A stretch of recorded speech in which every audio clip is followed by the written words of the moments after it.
Hi, so today we're just going to talk about role prioritization and how we go about actually resourcing for a role. So when you're working as a researcher, you're hopefully going to be getting bombarded with roles pretty much daily, which means you constantly need to be making an assessment on which role should be the focus and how you should go about recruiting for each one. The reason for this, obviously, the ones you want to focus on are the ones that are almost guaranteed to make you money. So being able to effectively organise your time and role flow is one of the hardest things to do, and a lot of it comes with a bit of experience, but there are a couple of tips I can give you that are going to help you consistently make money. So we'll start with looking at prioritisation. Let's say you've got 10 live roles, which one are you going to prioritise first? For me, there's a list of criteria you want to look at, some about the role, some about the company. So first, when was the role released? And a role that has recently come in is always going to take priority over one that's been open for a month. Having said that, if the role has been open for a while, if we're getting consistent, regular feedback that's actually useful to us finding someone new, that's something that still needs to be fairly high up on the priority list. How many other agencies are you up against? A role where, with a major account like HSBC, where you're going up against 6 agencies, is always going to be a little bit more tricky to fill because you haven't got the corner of the market. Obviously, ideally, you want to be working exclusive roles or roles on retained search. That's not always going to be the case. So look at how many other people you're competing against. Does the role fit into our core market? Obviously, not everything's going to be perfectly in the core market, but those ones where we have a database, we have talent pools, are going to be easier and quicker to fill than those where we have to go proactively to a wider market and wider pool of candidates we're not really aware of. Next, we want to look at whether we've got line contact, or at least a reliable HR contact that we can deal with. Line contact obviously gives you a lot more insight into what's going on within the role, what they actually want. Have we worked with the organisation before?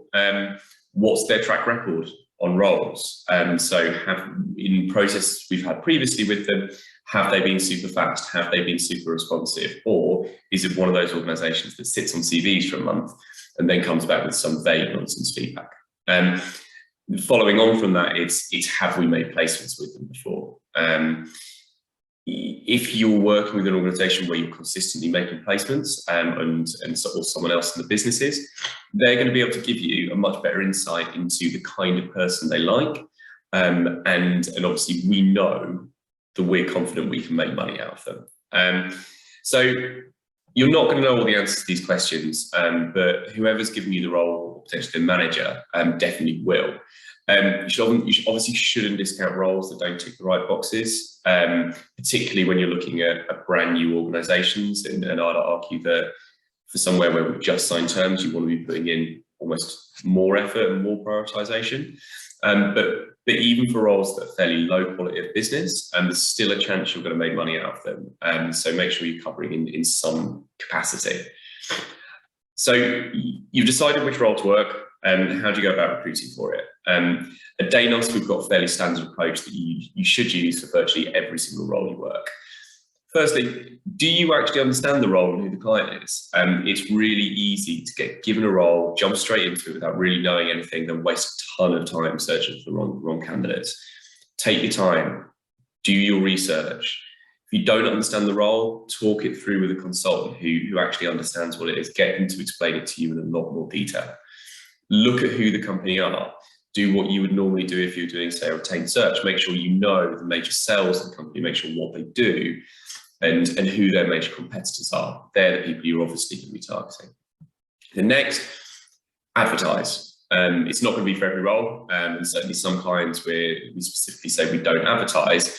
It's also not always going to yield the perfect candidate, but it's a great way to move forward with passive recruitment whilst you actually actively search for new candidates. You can also bring in a ton of candidates who might be right for something else that we want to have on Vinny. So it's important to be, even if those candidates aren't perfect, it's important to be reviewing, regging, adding to the database. At this point, again, it's also worth putting together a search for the outsourcing firm in line with the advert that you've already put up. Again, though, it's not always going to yield perfect candidates, but you're going to get the occasional gem, and these are going to be potentially candidates that are good for something else in the future. So then it's, who do we know as business, both personally and as a business? So look in your talent pools. Have we worked on similar roles for shortlists before? If we know someone relevant, it's going to save us a whole lot of time. Put together your Boolean search on Vinny. We've got thousands of candidates in system, relevant markets, and a large proportion of them aren't being spoken to on a regular basis. Utilize what we have, make sure you're searching effectively using that Boolean terminology. You can also use the same or similar searches when you then move on to, say, e-financials or totally legal.